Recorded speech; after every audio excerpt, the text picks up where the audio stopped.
Eu falei alguma coisa ontem, mas acho que eu vou repetir com o mesmo, com outras palavras, explicar um pouco melhor.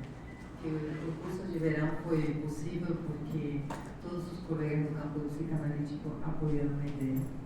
E também queremos agradecer muito as pessoas que vieram assistir o curso, porque isso possibilitou que realmente isso se concretizasse essa ideia. Era isso que eu queria falar com vocês. E vou passar a palavra para a Fê.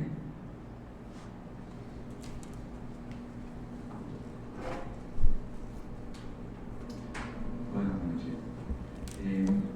Antes de retomar el hilo de la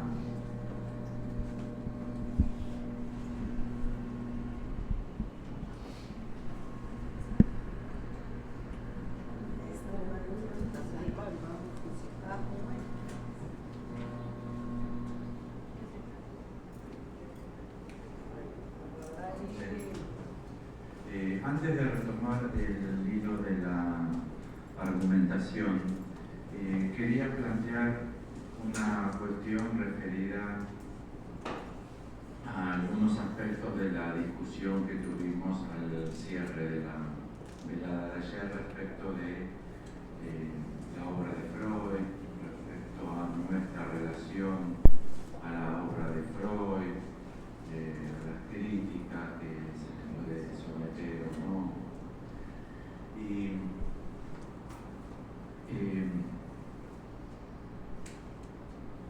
mi impresión es que si uno toma la obra de Freud en su conjunto, es razonable e incluso conveniente concebirla como un modelo teórico. O sea, voy a hacer una consideración epistemológica. La idea de teoría hoy no suele ser la que más conviene para pensar este tipo de problemas, porque teoría implica en nuestro decir más cotidiano la idea de que es una, de la teoría es una, que está acabada, y por otra parte también tiene mucha connotación de idea de que es especulativa. O sea, y eso es teórico, como si fuese algo separado del real, de la realidad, de la práctica. Y se está prefiriendo en las distintas ciencias trabajar en el sentido de cómo concebir lo que se hace con la idea de modelo teórico, ya que el modelo, si algo es un modelo de algo, habilita automáticamente la idea de que puede haber otros modelos. Este es un modelo teórico, puede haber otros modelos teóricos. Pero a su vez, ya en esto hay coincidencia en todas las epistemologías respecto al saber de todas las ciencias, todos los modelos teóricos se caracterizan por ser incompletos. Todos los modelos teóricos se caracterizan fundamentalmente por ser incompletos, y justamente la práctica del científico es operar sobre los problemas del modelo teórico vigente y sobre las preguntas que habilita el modelo teórico vigente. La sustitución de un modelo teórico por otro nuevo es muy interesante pensarlo. Acá trabajó mucho epistemología con un epistemólogo, Coiré, que recomienda estudiar, que no solamente trabajó la epistemología, sino que trabajó la epistemología en la perspectiva histórica. Él dirigía la cátedra de Historia de la Ciencia. Y es muy interesante que conocer que no siempre incluso la sustitución de un modelo teórico por un nuevo modelo teórico implica que el modelo anterior haya sido totalmente superado. Por ejemplo, el modelo teórico para la cosmología del Renacimiento entre el tolemaico y el copernicano, si uno estudia en el momento en que estaban en confrontación los dos modelos teóricos, tenía más problemas el copernicano que el tolemaico, a pesar de lo cual los científicos, entre comillas, abocados a la tarea, lo prefirieron y lo eligieron. Pero lo que estoy tratando de decir es que nunca se trabaja con modelos teóricos completos. La idea del modelo teórico que no es completo. Incluso siempre uno tiene la idea que el modelo es imperfecto respecto de aquello que el modelo modeliza. No sé si entienden. Una mujer, una modelo que hace modas. La que uno prefiere es porque más se aproxima al ideal de belleza, la que más se aproxima al ideal de mujer, pero es la que más se aproxima. Nunca la idea de modelo no repara de la idea de que la teoría está producida, acabada, cerrada, que responde por todos los problemas. Eso se lo puede ver muy bien en la obra de Lacan. Lacan falleció siendo una persona de una edad respetable, con a mi impresión, con la notable sostenimiento de la tarea de producir ciencia en el psicoanálisis. O sea, Lacan es un autor que siempre, respecto del modelo con el que estaba operando, todos los años iba a la búsqueda en disciplinas afines o disciplinas que parecen más alejadas del psicoanálisis, a la búsqueda de cómo resolver los problemas de cómo el modelo teórico estaba planteado y las insuficiencias del modelo teórico. Se habla mucho del retorno a Lacan, por la expresión de Lacan, retorno a Freud, pero yo les hago una pregunta. Si uno quisiese retornar al espíritu de lo que propuso Lacan, ¿qué creen ustedes? Que si Lacan hubiese seguido vivo 5 años más y hubiese sostenido 5 años más su seminario, ¿ustedes creen que hubiese vuelto a trabajar lo que ya trabajó para enseñarlo como un profesor universitario? ¿O creen que hubiese introducido modelos teóricos nuevos que siempre hubiesen hecho que fuese necesario por parte nuestra ir a conocerlos? ¿Entienden lo que digo? Con lo cual lo que habría que establecer es la obra de Freud, ¿es o no es un modelo teórico? ¿La obra de Freud es una teoría acabada o es un modelo teórico? Si es una teoría acabada, se aproximaría mucho a lo que son las teorías, entre comillas, políticas, que se considera que está todo resuelto, acabado, que ya se sabe todo. Esto se suele ver mucho en el marxismo, en donde la posición teórica es que el marxismo es capaz de explicar todo, inclusive lo que sucede 120 años después de que Marx teorizó. Es notable lo mal que le ha hecho al marxismo eso. El marxismo que prácticamente hoy no existe. No sé qué creen ustedes de Corea del Norte. Mi impresión es que es más una dinastía que un soviet.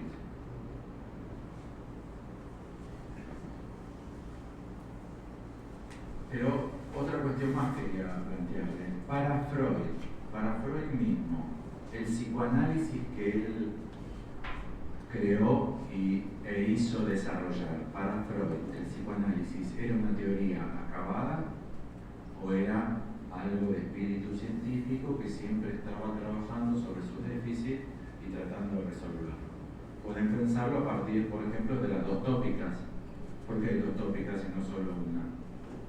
Porque hay dos teorías de la angustia en Freud y no solo una. ¿Se entiende? No sé si ustedes cuando leen Freud lo sienten, pero uno tiene la sensación de que hay cierto problema en la obra de Freud, y el problema lo tiene uno, no Freud, porque el problema que uno encuentra con Lacan se lo encuentra 20 veces más, y es que uno tiene la sensación de que no entiende. Y en realidad que Lacan ya cambió la formulación, porque es un modelo permanente y vivo. En eso me da la impresión que no se trata de la lectura que la obra de Freud recibió, sino para nosotros saber si es una teoría acabada, y lo que hizo Lacan fue retornar 1895, antes del desarrollo de la lingüística moderna, por ejemplo, antes del desarrollo de la física y la matemática moderna, que son del siglo XX. ¿Qué dice Freud al respecto? Hoy lo vamos a trabajar mucho. Respecto del esquema del peine, hay un capítulo entero escrito en la interpretación de los sueños, que es el capítulo B, que es la sección B del capítulo 7. Capítulo 7 es sobre la psicología de los procesos oníricos, que es donde Freud desarrolla este modelo. Pero hay un punto muy interesante que es el punto B, que se llama la regresión. Veamos cómo funciona de vuelta la máquina. Esta es una máquina muy sencilla, en la cual entra energía, esa energía recorre el sistema y sale. La voluntad del sistema es disminuir la energía. Ustedes ya lo saben, o llevarla a punto cero, el principio de nirvana, o llevarla a un nivel lo más bajo posible, que es el principio de constancia. ¿Se acuerdan los dos principios del funcionamiento del aparato psíquico? Me estoy congelando. No me preocupo de ustedes. Con lo cual, este es un sistema que intenta descargar la energía. La energía entra por el polo perceptivo, obviamente, y sale por el polo motor. O sea, se hace algo con esa energía que entra para descargarla. En esta época para Freud, enfermedad es lo mismo que estancamiento, éxtasis. Para Freud, enfermedad, síntoma, es lo mismo que estancamiento crónico de la energía. Para Freud, la gente enfermaba porque acumulaba energía y no la descargaba. Esa idea de Freud hoy la tiene todo el mundo. Es muy común escuchar a la gente que dice: no, estoy así porque vengo aguantando hace mucho tiempo y no me animo a decir, a hacer, a descargar. Hay una teoría muy común entre todos nosotros, que es la teoría de la acumulación, que tenemos malestar porque acumulamos. Ahora, el problema para Freud es un problema que Freud presenta de una manera absolutamente científica, se comporta como un científico. O sea, ¿qué dice? Dice lo que no anda, lo que él hace. Es magnífico. ¿Y saben cómo lo trabaja este problema? Lo trabaja con el famoso sueño de padre no ves que ardo. ¿Se acuerdan del sueño del padre no ves que ardo? Bueno, ese sueño, el relato del sueño, comienza así. El relato que el padre hace de su sueño. ¿Se acuerdan cómo fue, no? Se cae la vela, se incendia en el velatorio del hijo, ¿no? El relato es así: veo un fulgor. ¿Entienden? ¿Fulgor? ¿Se entiende fulgor? Entonces Freud dice que si el sueño, el trabajo del sueño, es operar sobre la energía que viene al aparato psíquico, ¿cuál es la función del sueño? La función del sueño: preservar el dormir, ¿no? Entonces, no vienen estímulos de afuera porque uno está durmiendo. Igualmente hay que trabajar el problema de cuándo vienen estímulos de afuera. Entonces Freud dice qué sucede con los estímulos que vienen de adentro. Entonces, lo que plantea Freud es que el sueño es una forma de operar con los estímulos que vienen de adentro. Ahora, el padre dice: veo un fulgor. Entonces Freud dice: pero si el padre ve un fulgor, entonces el sueño opera. El padre está atravesando un dolor, que es el duelo de la muerte del hijo, e inclusive la culpa que hay en torno a la muerte del hijo. Pero lo que dice Freud es que falla su propio sistema, porque si ve un fulgor, el aparato se ha movido para allá, ha ido al polo perceptivo. ¿Entienden? Entonces Freud dice: yo propongo que la máquina funcione así, pero hay un problema. Freud mismo lo dice: y el problema es que mi máquina no responde a aquello que yo estoy teorizando, porque la gente cuando sueña es muy marcado que el sueño esté connotado de percepciones, fundamentalmente visuales, pero también pueden ser olfativas, pueden ser auditivas. Con lo cual, observen ustedes que Freud mismo opera como un científico, estableciendo en el mismo momento que propone el modelo las fallas o las insuficiencias del modelo freudiano. El segundo, que lo preparé hoy en función de lo que sucedió ayer para intensificar la calidad de nuestro intercambio. El segundo ejemplo que les traigo 5 de observaciones autocríticas del propio Freud, ya que Freud opera como un científico y no como un papa, como un general, como un líder de un movimiento político. El segundo gran ejemplo que Freud da respecto a cómo él mismo observa la falla del sistema es que Freud dice: el complejo de Edipo falla. Así como lo formulé, no sirve, porque observo que en los tratamientos analíticos de pacientes hombres es más fuerte el amor al padre que el amor por la madre. Y lo que más frena los análisis es el amor al padre, con lo cual el complejo de Edipo, tal como lo formulé, no responde a la clínica. Eso lo van a encontrar en el propio Freud. Si quieren saber dónde Freud lo introduce, la autocrítica, pueden leer Dora, Lobos, Hans, el capítulo sobre la represión y Pegan a un niño. En todos esos textos, Freud opera en una crítica de la insuficiencia de su modelo teórico. Es notable, es notable la posición científica de Freud. Hay muchísimas críticas en los últimos 20 años, se han publicado muchísimos libros sobre las mentiras de Freud. El libro negro del psicoanálisis, no sé si se difundió aquí, pero hay muchísimas publicaciones, muchas de ellas de muy poca calidad, muchas de ellas de muy buena calidad de investigación, donde se expresa la falla de la posición de Freud, donde se establece que Freud ha mentido. Por ejemplo, dice con Breuer: esta paciente ha mejorado muchísimo y se la puede considerar curada, y estos autores han investigado y descubrieron que a los 3 años estaba internada en un psiquiátrico. O sea, era mentira lo que Freud y Breuer dijeron. Habría que preguntarle a Freud por qué la consideró curada. Y, por ejemplo, en Schreber, vieron que Freud considera curado a Schreber cuando todo el mundo lo considera empeorado, porque para Freud que Schreber empiece a delirar es una forma de curación. ¿Se acuerdan?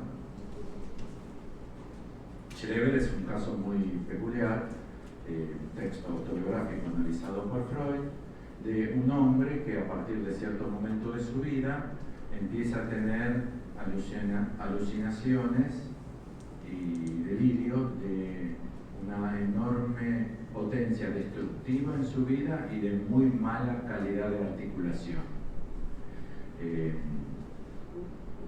Fundamentalmente él iba a ser cogido, sexualmente utilizado por Dios, y Dios, después de cogérselo a Schreber, lo iba a tirar como una porquería de costado.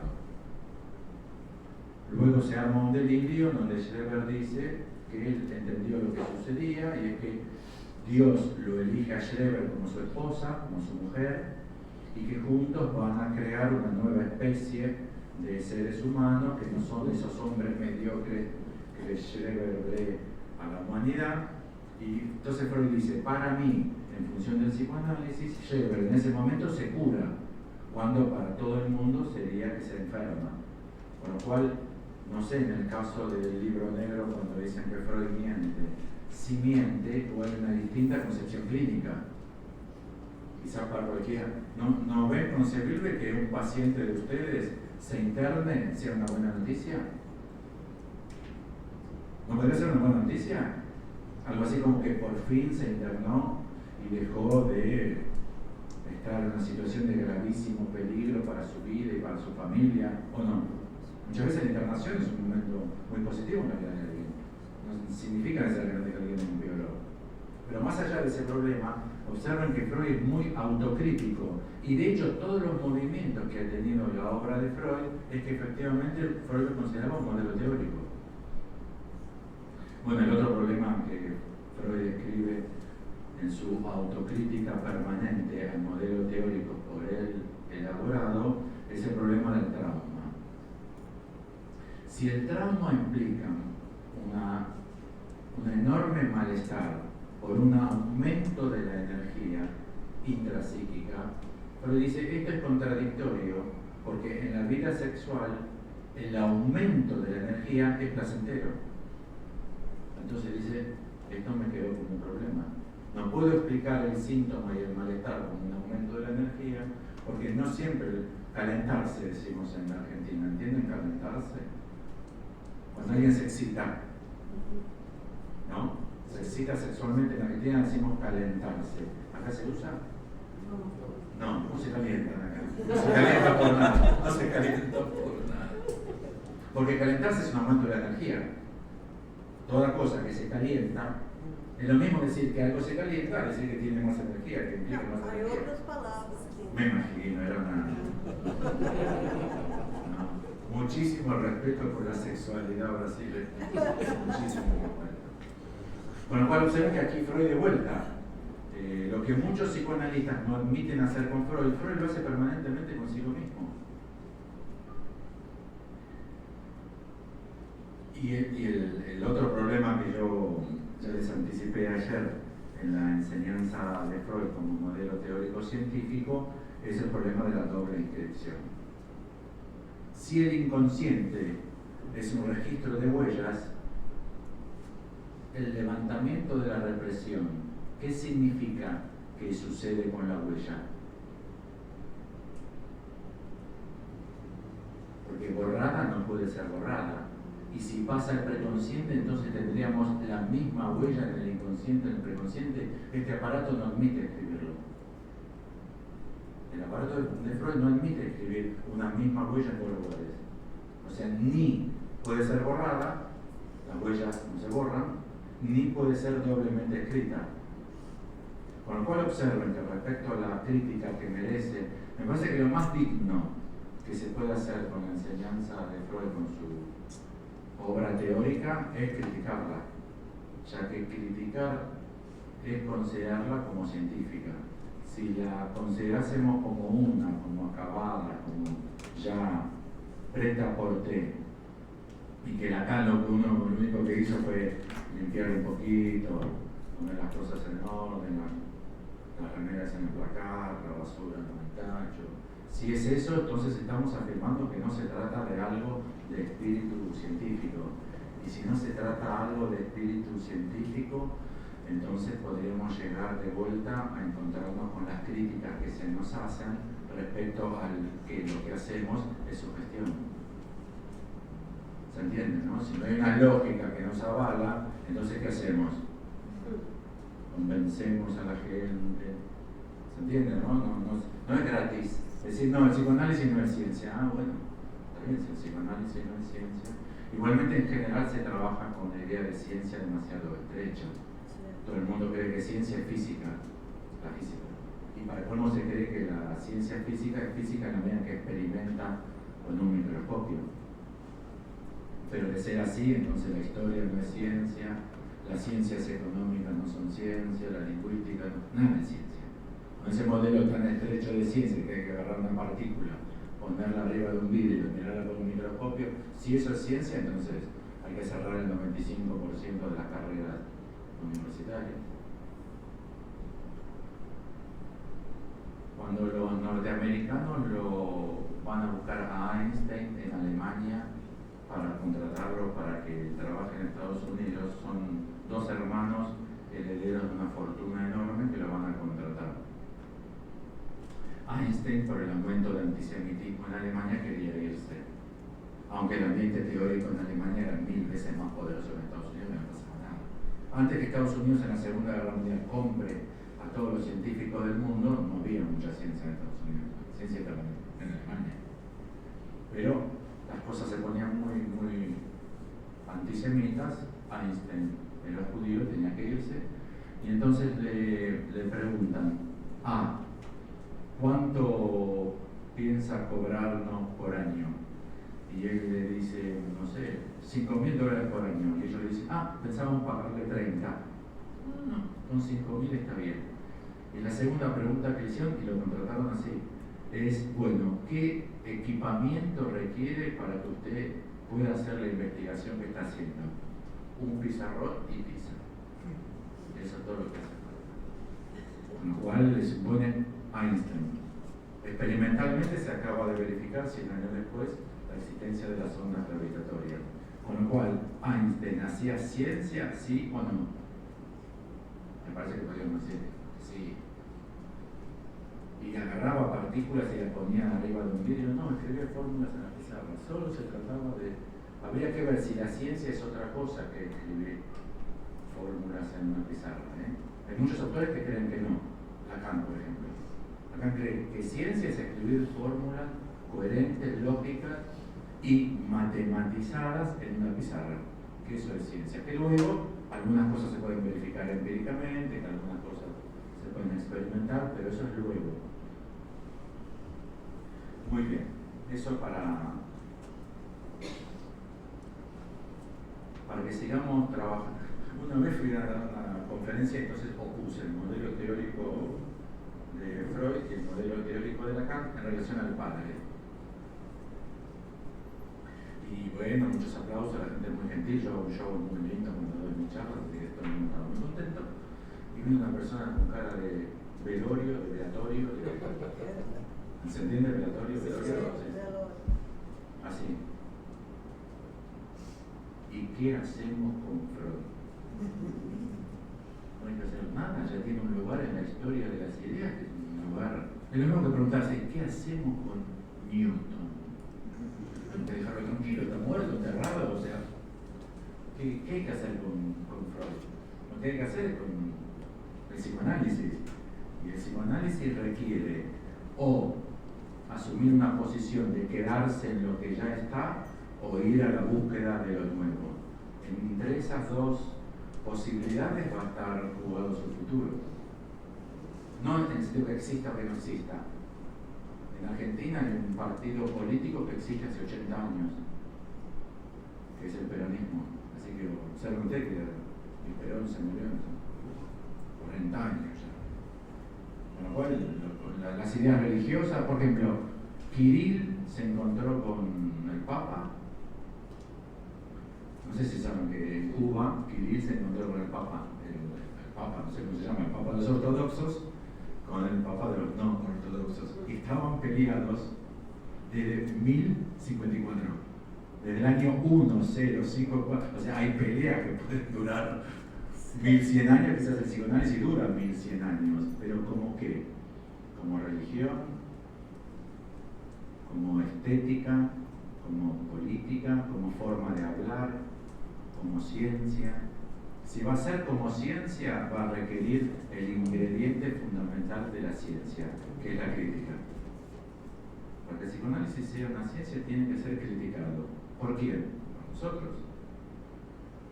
Si no va a ser criticado por nosotros. Bueno, hoy vamos a trabajar estructura y significante. Si el tiempo nos resulta. Y vamos a trabajar cómo opera la estructura y significante según esta fórmula de Lacan, que luego vamos a ir haciéndolas avanzar. No sé si se dieron cuenta de la vez pasada, de ayer, que estamos trabajando en un recorrido que intenta ir articulando las diversas formulaciones de Lacan sobre el material con el que se trabaja en sesión, y es en función de ese material que quizás podamos responder cómo trabaja un analista, qué hace un analista en su práctica, y también incluso preguntarnos por qué le dije al paciente esta cosa, por qué intervine en este momento, por qué hice hincapié en este sentido y no en otro. Uno puede decir, cualquier analista practicante que esté presente aquí, creo que admitiría sin ningún problema que muchas veces, muchísimas, dice cosas sin saber por qué las dice. Eso no parece que sea complicado para nadie. El asunto es cómo se sigue. ¿Entienden? El paciente dijo A. En la sesión el analista le dijo B. Cuando dijo B, pensó, si está todavía despierto y no muy dormido, pensó, ¿por qué le dije B? Y no nada, o no sé, ¿qué le dije B?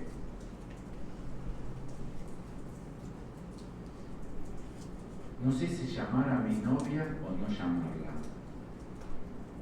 ¿Sí? Una pregunta puede ser a un paciente. Ni siquiera una pregunta dirigida. Una pregunta. No sé si llamar a mi novia o no llamarla. Están peleados, no desde el 1054, pero ya llevan varias semanas peleados y él no sabe si llamarla o no llamarla. El analista puede creer que interviene neutramente con una pregunta. Pero no es lo mismo decirle ¿por qué no llamarla? Que decirle ¿por qué llamarla? ¿No? Es justo lo contrario. ¿Se entiende el sentido de la pregunta? ¿Por qué llamarla? Estoy objetando los motivos de llamarla. ¿Se entiende, no? Que uno dice, no, yo pregunto neutralmente. No pregunta neutralmente, uno interviene.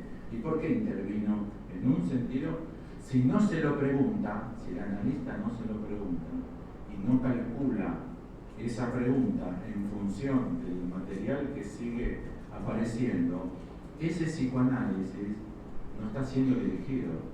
Y si el psicoanálisis no está siendo dirigido, puede ser que suceda que no vaya a ninguna parte. ¿No? Si el psicoanálisis no es dirigido, uno de los problemas que se puede encontrar es que no vaya a ninguna parte, que esté así. Que cada sesión sea una nueva sesión, salvo que se suponga que el inconsciente dirige el psicoanálisis. Pero habría que justificarlo, que el inconsciente es como decir que el inglés determina, la lengua inglesa, determina lo que se dice en inglés. Si el inconsciente está estructurado como un lenguaje, si el inconsciente dirige el psicoanálisis, habría que decir que el portugués dirige lo que ustedes dicen. ¡Qué barbaridad! ¿Cómo dijiste eso? Ah, no, es que yo hablo portugués. No admitiríamos, ¿se entiende lo que digo? El análisis, ¿tiene o no tiene alguna dirección? O sea, planteo, la dirección de la cura. ¿Hay o no hay dirección de la cura? Bueno, ¿quién la ejerce? Si la ejerce el paciente, el analizante, habría autoanálisis. Si la ejerce el inconsciente, habría que admitir que el inconsciente no está estructurado como un lenguaje. Tendría que ser, no sé si conocen esta palabra latina, homúnculo. ¿Conocen la palabra homúnculo? Había cierta época en que la concepción del hombre implicaba que dentro del hombre había otro hombre, para que topológicamente las cosas funcionen más chiquito. Si no, ocuparía mucho. Un hombre chiquito, que es el homúnculo. Un hombrecito dentro del hombre, un hombrecito. Bueno, entonces, estructura y significante. 5 citas breves de Lacan para tener su concepción fundamental, la elemental, el núcleo de su posición. La estructura del significante es, como se dice del lenguaje, que sea articulada. La estructura del significante, ya lo sabemos, lo presenté yo ayer, es como la del lenguaje. ¿Eso qué significa? Que es articulada. ¿Entienden la palabra articulada? ¿Qué significa?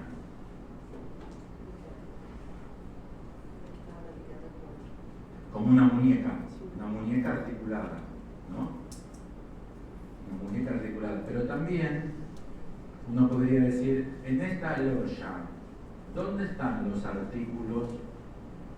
O sea, si la tienda está articulada, también tiene artículos. O sea, la estructura del lenguaje implica que tiene elementos y que esos elementos tienen relaciones, que son las mismas para Lacan que la estructura del lenguaje.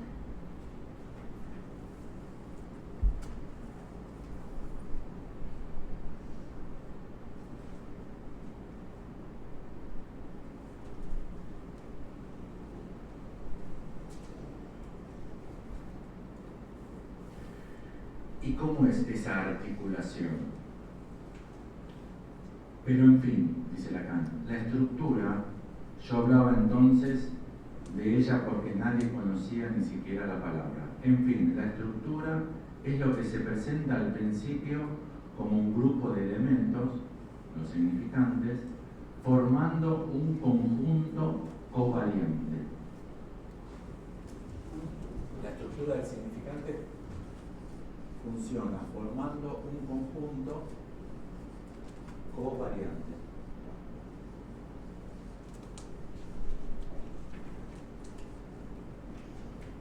Esto es de la conferencia en Milán de 1972.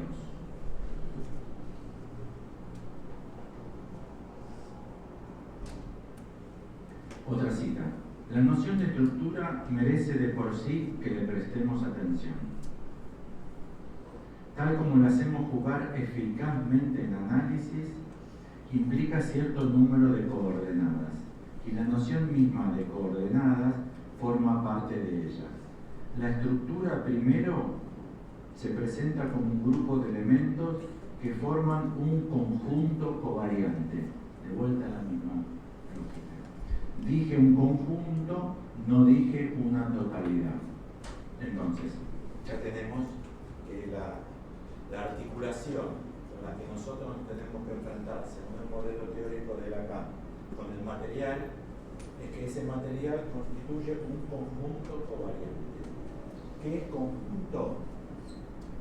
Es un grupo, para utilizarlo de la manera inespecífica, grupo, no utilizo grupo como matemática, como grupo de Klein, porque Lacan trabaja en seminario 14. Un grupo de personas, nosotros dijésemos que nosotros, un grupo de personas trabajando y pensando juntas. Dije un grupo,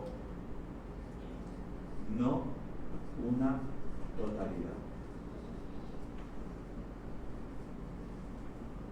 Si se conociese un poco la teoría de conjuntos, tendrían que saber ustedes que el conjunto universal, el conjunto de todos, una totalidad, el conjunto universal, plantea una paradoja en la teoría de conjuntos.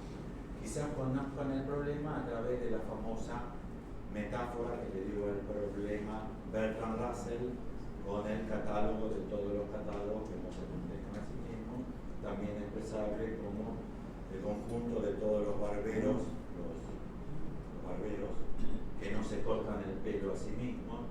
Eso indica que hay una contradicción en la constitución de un conjunto que sea total, de todo. O sea, el conjunto universal introduce paradoja. La forma quizás más consistente de trabajar el problema de que el conjunto no es una totalidad se llama el problema de la cardinalidad del conjunto, o sea, cuántos elementos tiene un conjunto.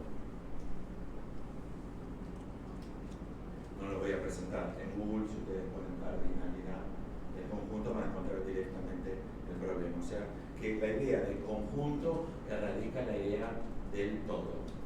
Para ir avanzando un poco, ya sabemos que se trata de esto.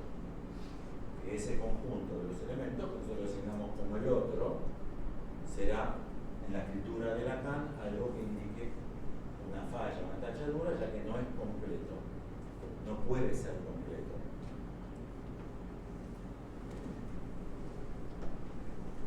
Voy a introducir al diablo, después vemos cómo lo sacamos. En general, cuando se introduce el diablo no se lo saca, pero bueno, vamos a ver si lo logramos nosotros. Esto sirve para pensar que no es por el goce inefable. No es que hay algo que viene de la carne, que como viene de la carne no puede pasar a la palabra. No se trata de eso. No digo que no exista algo que viene de la carne y que sea inefable. De hecho, en el nuevo libro que publiqué, puse un capítulo completo del rechazo de Lacan a la idea de operar con lo inefable en psicoanálisis. ¿Alguien se lo quiere? Hay un capítulo entero sobre lo inefable, que puse todas las citas de Lacan, que son 20 o 30, donde Lacan rechaza el segundo enlace. Son 10 páginas, se llama Lo inefable, y es todas las citas de Lacan comentadas por mí, donde Lacan rechaza la idea de inefable lo que no se puede decir. Entonces el problema no es que el otro sea insuficiente para decir todo lo que tiene que decir. Todo lo que ha muerto tu persona amada. ¿Cómo expresar todo mi dolor? No hay palabras para expresar todo mi dolor. No hay. ¿Conocen el Círculo de las Preciosas? En el seminario 3 lo trabajaron acá. Fue un grupo de poetas mujeres que escribían poesías, las preciosas, que se dedicaron a crear expresiones nuevas de la lengua. Y una que crearon es Il me manque la parole. Il me manque la parole. Hasta que ellas no lo escribieron en un poema y empezaron a trabajar con, nunca antes se había dicho en francés, ¿entienden lo que quiere decir? Il me manque la parole, ¿no? Me falta la palabra. ¿Cómo decirte todo lo que te quiero? ¿Cómo decirte todo lo que te odio? No hay palabras para expresar lo que pasa con Brasil,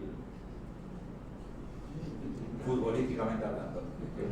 ¿Cómo decir la tristeza? Creo que nosotros utilizamos mucho. Pero no se trata de esto en lo que propone Lacan para la estructura con la que estamos operando. Es un problema lógico. No que esto es incapaz para decir todo. Tiene una capacidad interna. No es que la realidad no puede ser totalmente expresada. Ayer hablábamos de orden cerrado. Este es un problema cerrado, es interno. No es que hay tantos objetos en la realidad que no existe un conjunto que pueda incluirlos a todos. Es muy fácil. Sería el conjunto de todo. Puedo constituir el conjunto de mi hada madrina, un elefante rosa con 2 trompas y la cancelación de la deuda externa de todos los países latinoamericanos. Sí, porque los conjuntos son enunciativos, no yo cualquier cosa y ya existe. Entonces yo puedo decir el conjunto de todo. El problema es que si yo digo el conjunto de todo, se demuestra que es contradictorio. Ya que si el conjunto es de todo, ese conjunto está dentro o no está dentro. Y por otra parte, ¿qué cantidad de elementos tiene el mismo como subconjunto, el conjunto vacío? ¿Entienden los problemas que se producen? Pero son internos, no son externos. Y por otra parte, covariante. La estructura de los elementos con los que trabajamos en el psicoanálisis es para Lacan covariante. Está entonces en la conferencia de Milán de 1972, y no sé si lo dije, que la segunda cita es del seminario 3, clase 14, 1956. ¿Qué es covariante? Es una idea matemática, se utiliza en matemáticas y en física. Covariancia o variancia conjunta, y se trata en matemática y en física de todos aquellos casos en que si se modifica una variable, se modifica también la otra. O sea, no hay variable fija. Mira que hay una variable determinada y una variable indeterminada. Esos son los modelos que ustedes trabajaron en el colegio, seguro. Lacan dice que, entonces, si un término cambia, todos los otros cambian. ¿Entienden la idea?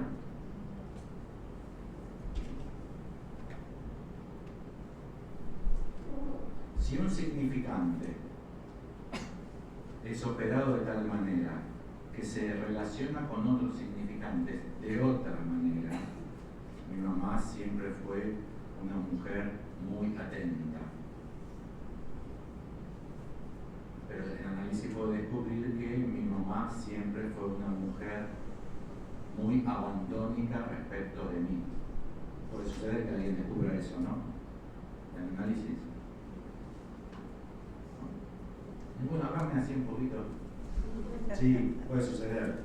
El problema con el que estamos trabajando es que si sucede eso con la madre, ya cambia el padre también. Y cambia mi hermano. ¿Entienden? Porque si mi mamá fue muy atenta, mi hermano y yo estamos en la misma posición. Pero si mi mamá siempre fue muy abandónica conmigo, dije, mi hermano pasa a ser el preferido. Entonces ya cambió. Ya no es el hermano que tenía antes. mamás y papá, ¿qué hizo con eso? Siendo mi mamá una mujer muy abandónica conmigo, entonces mi papá, ¿qué? ¿No se dio cuenta? ¿Se dio cuenta? ¿Entiendes? Como que se cambia un término y se produce una cascada donde todos los otros empiezan a cambiar. Porque para Lacan es covariante.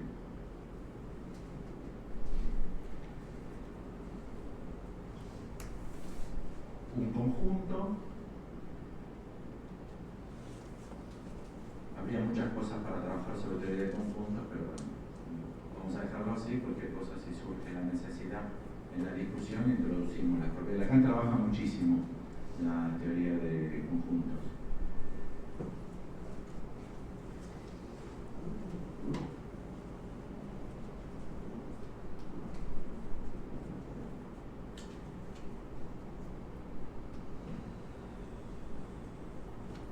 Un paso ahora por lingüística.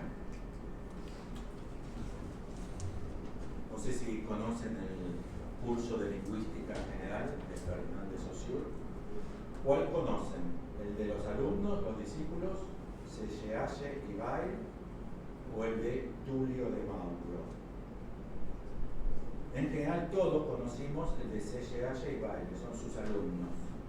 Son los que lo publicaron en el seminario, como el seminario de Lacan.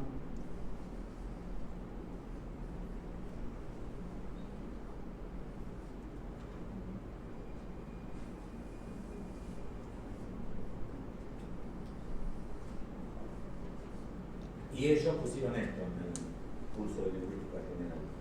Bueno, este Tulio de Mauro es un lingüista interesantísimo que republicó todo el curso de... Acá tienen, allá le dije donde podían tener todos los seminarios de Lacan en francés haciendo clic y buscándoselo gratis en la computadora.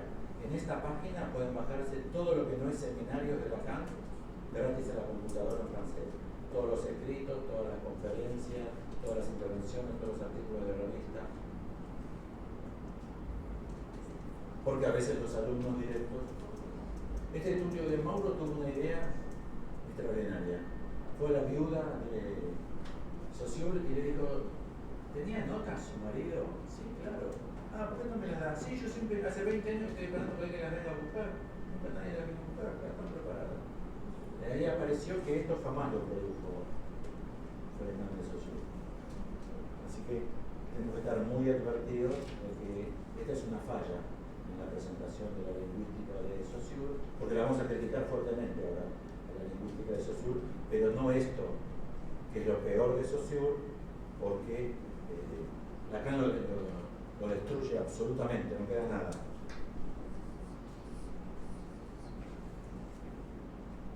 Esta es la idea, y este es el significante, este es el significado, y este es el significante para el curso de lingüística. Lacan invierte la posición.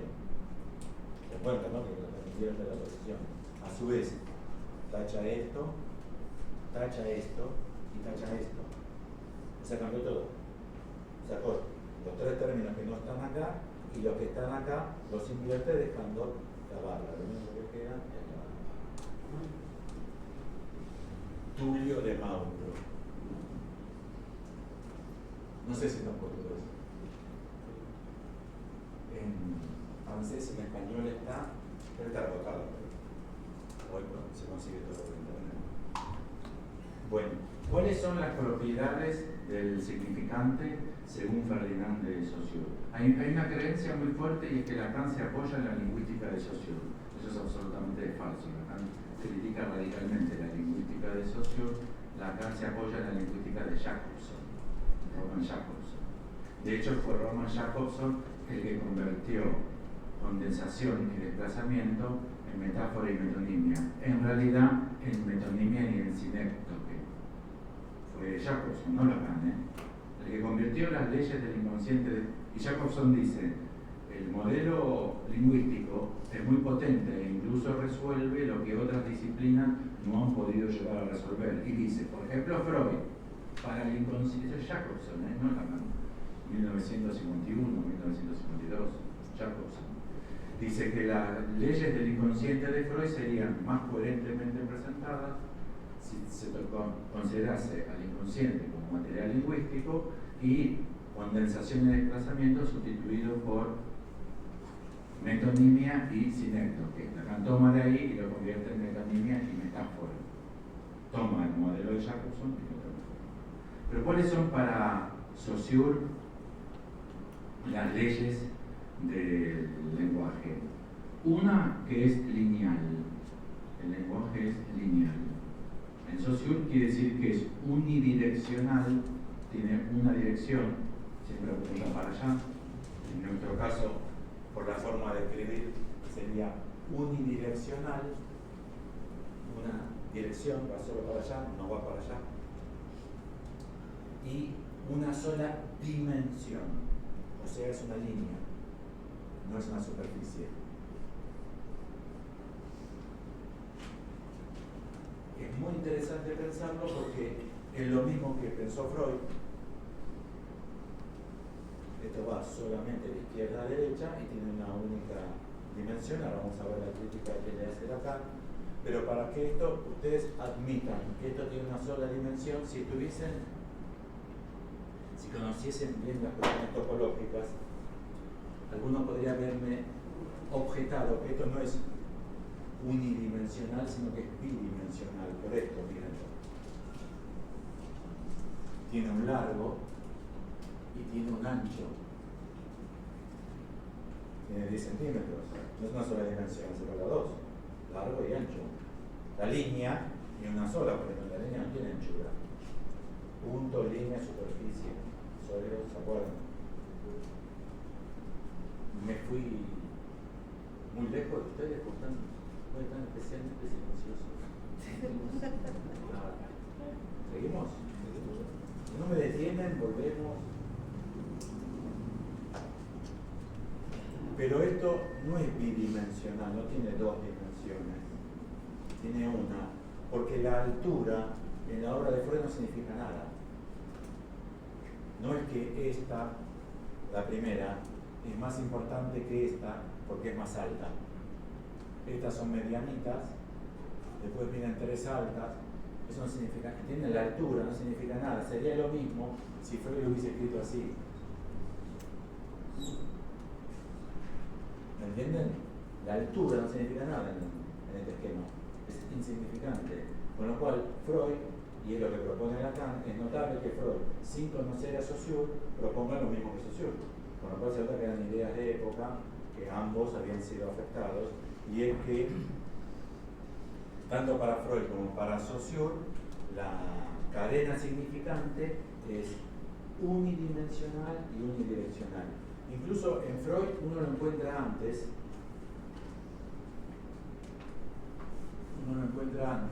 porque en el proyecto de psicología de 1895 hay un capítulo que se llama Introducción del Yo. El punto 14 es donde ustedes encuentran esto, no sé si se acuerdan.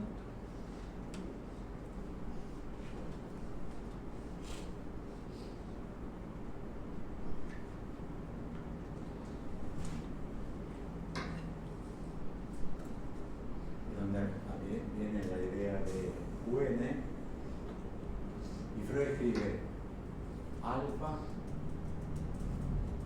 beta, gamma, delta. Y dice que la energía en este aparato tomó este recorrido. Para Freud, esto quiere decir que entre alfa y gamma, la energía fue de alfa a gamma y no fue de alfa a beta. ¿Correcto? Lo ven en rojo. Para Freud es que acá hay una resistencia y aquí hay una facilitación. ¿Se acuerdan del sistema de facilitación y de resistencia? Modelo como de electroencefalograma. Facilitaciones y resistencia. Pero se dan cuenta que esto también es lineal, ¿no? Aunque la línea esté quebrada, la energía va siempre de lo que sería para el proyecto de una neurona a otra neurona, a otra neurona, pero siempre es en una única dirección y en una sola dimensión. Y la otra propiedad del significante para las dos leyes del significante para Saussure, la otra es que es arbitrario. La relación entre la idea de árbol y la palabra árbol para Saussure es arbitrario. Y él dice que es arbitrario, quiere decir que la relación entre árbol y la idea de árbol es absolutamente artificial dependiendo de cada lengua. No hay ninguna relación natural entre Lacan lo va a criticar rotundamente esa idea, que no hay ninguna relación natural entre la palabra árbol y la idea de árbol, y Saussure dice el ejemplo que en muchas lenguas se dice en forma distinta y todos se refieren a la misma idea de árbol. Esas son las dos leyes del significante para Saussure.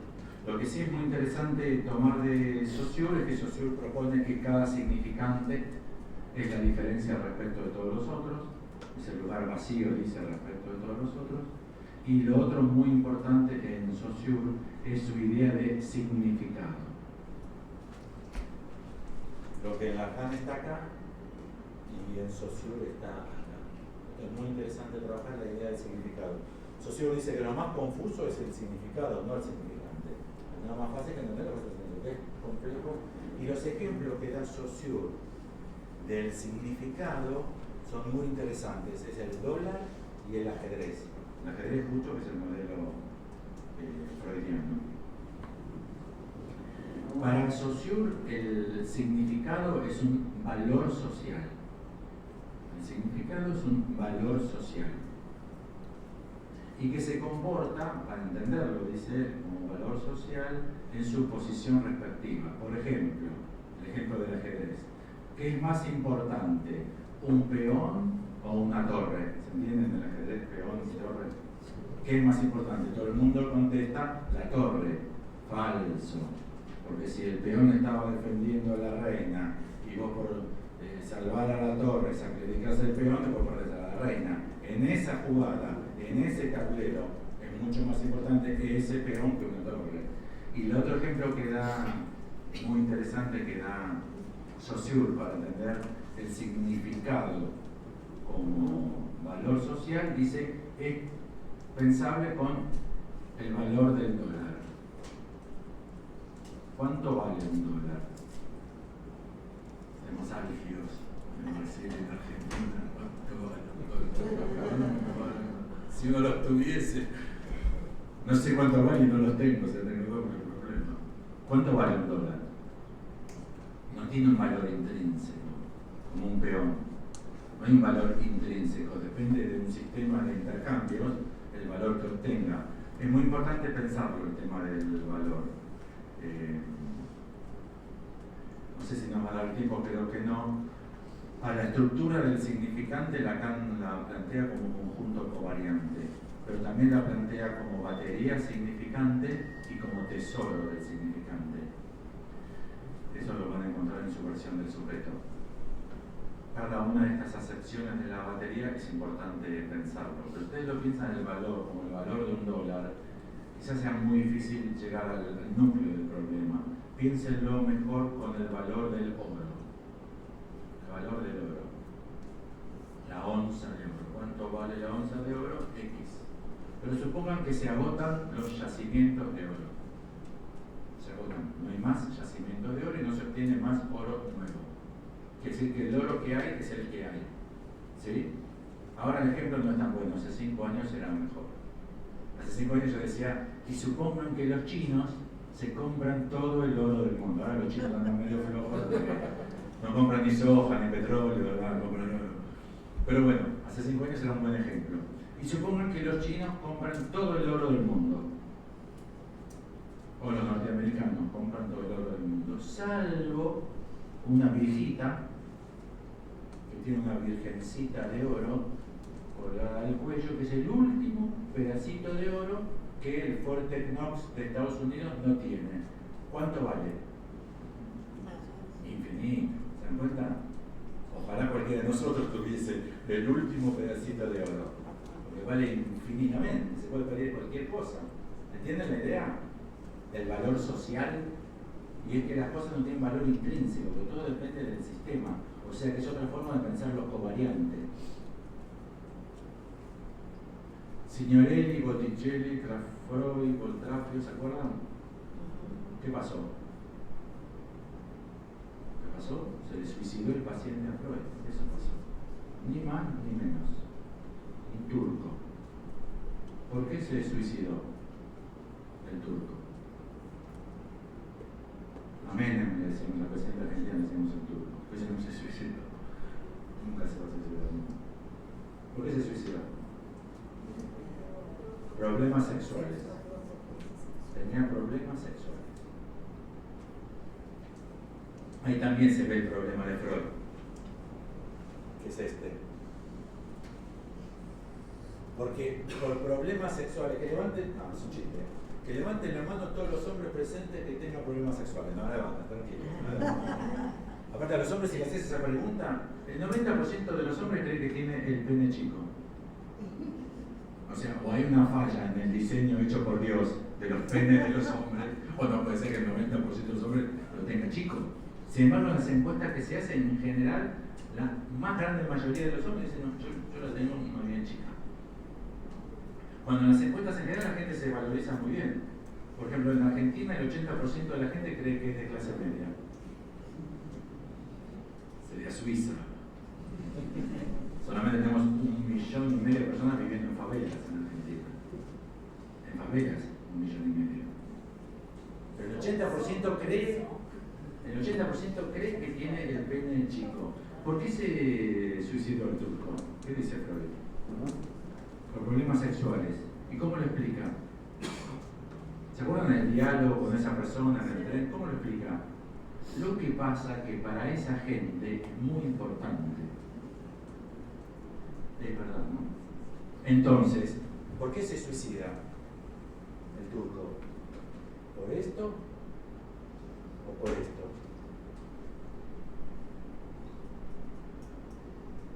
Por el valor social. Entienden que lo que está en juego es la valorización social, no la energía intrapsíquica. No es un problema de energía intrapsíquica, es un problema de valorización social. Y Lacan, al sustituir la representación por el significante, el concomitante de la representación es energía intrapsíquica, interna. Pero al sustituir representación por significante, lo que gana Lacan es toda la operatoria significante, pero a su vez al quitarle la energía, lo que hace es que las cuestiones adquieran un valor social. Si no les interesa mucho, pueden tener un problema, porque para Lacan el síntoma, no el santón, el síntoma, Lacan nunca dijo que porque él desarrolle la teoría del santón hay que dejar caer la teoría del síntoma. No es que una sustituye a la otra. Son distintos conceptos para ver distintos tipos de problemáticas clínicas.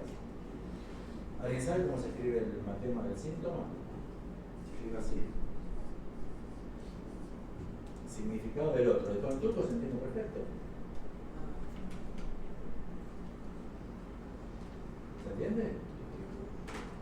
Quizás de lo que sufrimos es de la valorización que tiene en el otro a lo que nos pasa. Pero no es por la propia valorización. ¿Se entiende, no? Siendo que el otro, en Lacan, obviamente, requiere ser distinguido entre el otro y el otro, además del problema de la tachadura. Esta es la encarnadura del otro. La madre, la mamá, el papá, el profesor.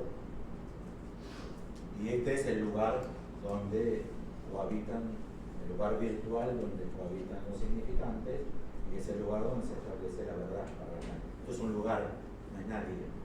El otro para Lacan como A mayúscula es un lugar, pero este lugar puede ser encarnado. Otro es la encarnadura de este lugar.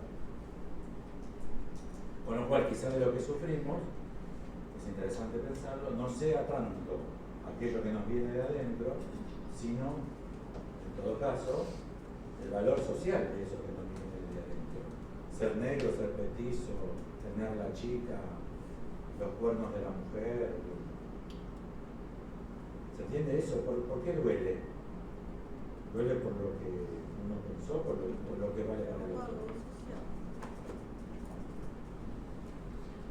Bueno, ahora Lacan no acepta ni la linealidad del significante, lo hemos escrito así, ni la arbitrariedad del significante.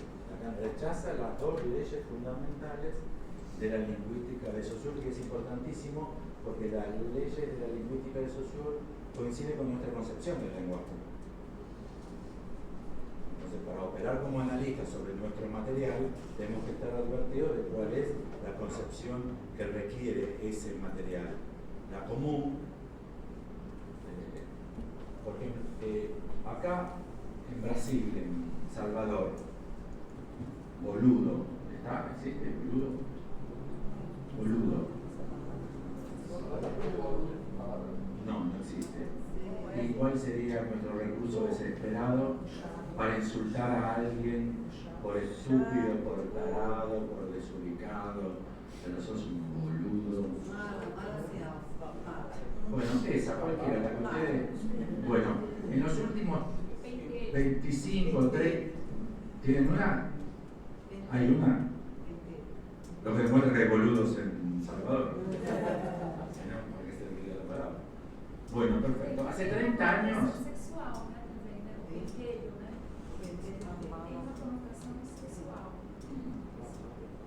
No importa, el asunto es si tenemos algún punto de coincidencia. En Argentina hace 30 años, que se utiliza boludo de la forma más amistosa.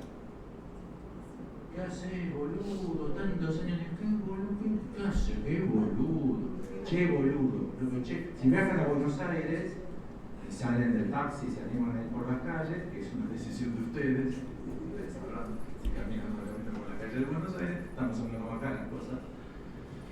Van a encontrar entre los jóvenes, especialmente, incluso entre las chicas, las mujeres, boluda, que hace, che, boluda, me prestás tal cosa, che, boluda, que ahora llegás, che, boludo, con lo cual, observen ustedes que hay ahí un fenómeno donde una palabra, para nosotros, tiene una connotación de significado, pero esa connotación de significado enseguida salta hacia otra.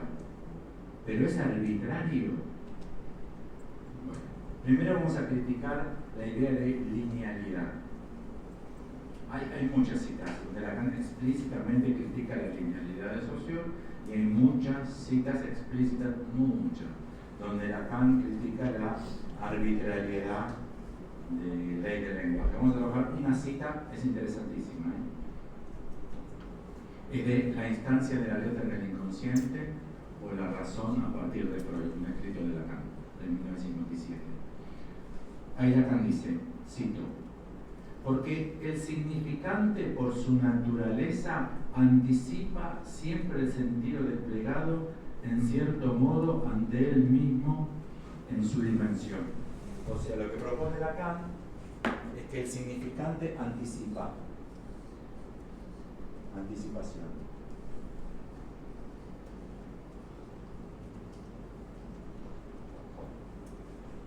Porque el significante, por su naturaleza, anticipa siempre. Acentúen ustedes en la lectura cuando Lacan dice siempre, es una ley. Lacan es una ley.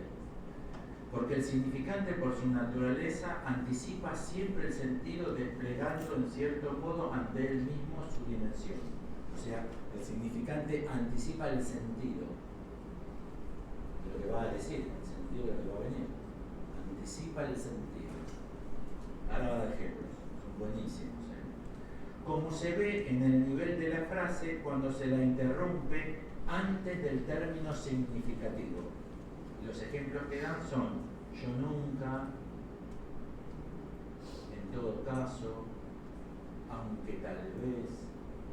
¿Entienden que están anticipando un sentido?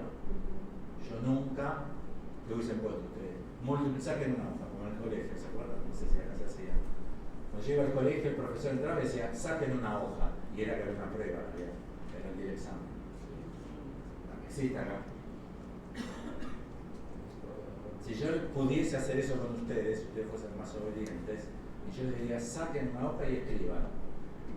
O no, yo repartiría una hoja ya impresa, que dijese, yo nunca, ¿qué completarían ustedes? Por ejemplo, te cagaría, te maldaría, ¿no? Yo no. Pero venga, hay algo que ya está ahí, no se sabe bien qué es, pero ya está anticipado eso. Incluso podría suceder que si hacemos 50 hojas, tuviésemos muchas respuestas comunes. podría suceder sorpresivamente que hubiesen muchas respuestas comunes. En todo caso, aunque tal vez, no por eso tiene menos sentido y tanto más oprimente cuando se basa para hacerse esperar. Yo nunca. Dice el cambio peor. El sentido que anticipa el significante, si el término no viene, se hace esperar, es peor todavía. Yo nunca. ¿Qué hice? No, ya está diciendo yo qué hice. En el párrafo siguiente, fíjense lo que dice. Pero no es diferente el fenómeno que, haciéndola aparecer con el único retroceso de un pero, y ahí siguen ejemplos que yo no sé a qué se lo quede acá, no voy a encontrar a qué se lo quede acá. De un pero, bella como la sulamita, honesta como la rosera, viste y prepara a la negra para las nupcias y a la pobre para la subasta. No sé a qué obra de teatro, a qué se refiere. Entonces acá dice que hay una anticipación, pero también hay un retroceso, ya que si en una frase hay y aparece aquí pero, ¿qué se está haciendo con pero? Yo te daría la plata, yo te prestaría la plata, pero no te la voy a prestar. Carajo. Entonces, ¿qué quiere decir yo te la prestaría? ¿Se entiende que el pero es retroactivo? Anticipación, retroacción.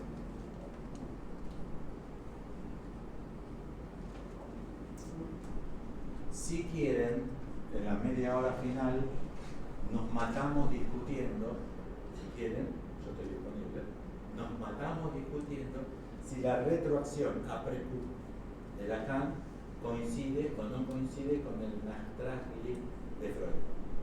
Si es un tema de vuestro interés, después nos metemos con eso, pero va a ser Nachträglich.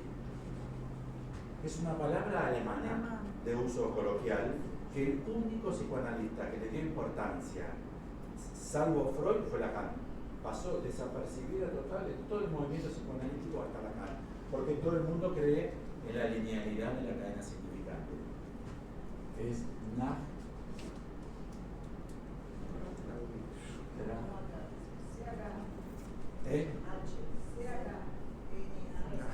Bueno, entonces la conocen perfectamente. Me ahorré un problema. Listo. Entonces, no puede ser unidimensional y unidireccional, porque si va para allá, tenemos que ser capaces de escribir para acá. Y para escribir para un lado y escribir para el otro, ya tiene que ser bidimensional, no se puede en la misma dimensión escribir por un lado y para el otro. ¿Me siguen? Esta discusión no solamente hace a la materialidad de la sesión analítica, también hace a la concepción del tiempo. Nosotros tendemos a concebir el tiempo así, que es pasado, presente, futuro. Y creemos que esa es la estructura del tiempo, y es una concepción del tiempo. A esa concepción del tiempo se la llama flecha del tiempo. La flecha del tiempo. Y creemos que la realidad está sometida a la legalidad de la flecha del tiempo. Es absolutamente falso. Si les interesa su falsedad, les puedo dar ejemplos de física cuántica, donde se demuestra que el tiempo, se demuestra ya hace muchísimo que se sabe, que el tiempo no avanza así, que avanza así, como avanza así. Con Einstein sabíamos que el tiempo era relativo.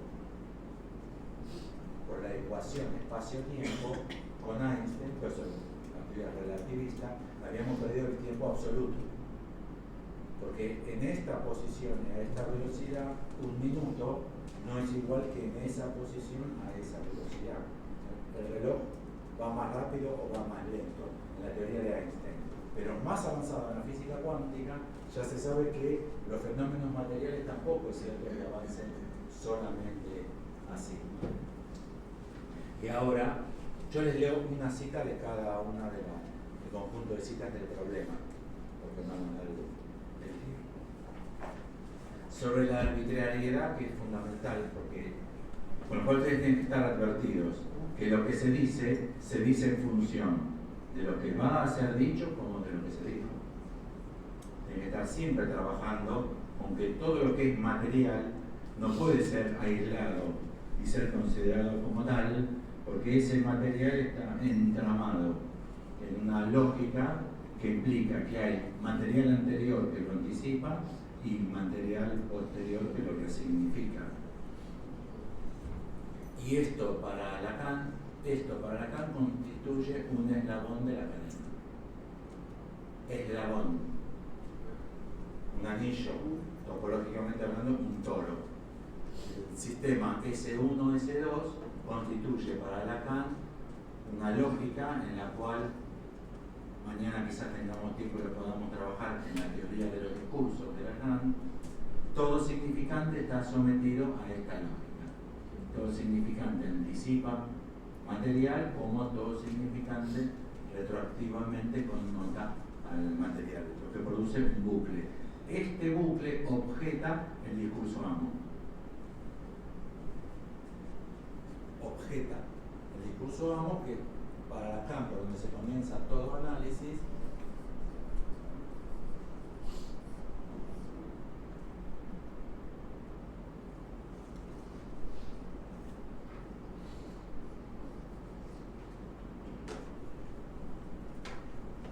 esta es la condición de amo. Entienden que este significante escapa a esta legalidad. ¿Entienden lo que digo? De todo análisis, ¿entienden? Vengo a verlo porque soy un fracasado. Vengo a verlo porque soy petizo, vengo a verlo porque soy gordo, vengo a verlo porque soy feo. O sea, la fealdad arruina mi vida, la pobreza arruina mi vida, mi mujer me dejó, arruina mi vida. ¿Se entiende? Sería así. Todo en mi vida, el conjunto de los significantes, está arruinado, pues yo vengo a verlo porque sufro, a partir de un elemento. Y un elemento que hace, y por lo que estamos trabajando, del conjunto covariante, la anticipación y retracción, es falso que un elemento lo puede hacer. Es una configuración imaginada.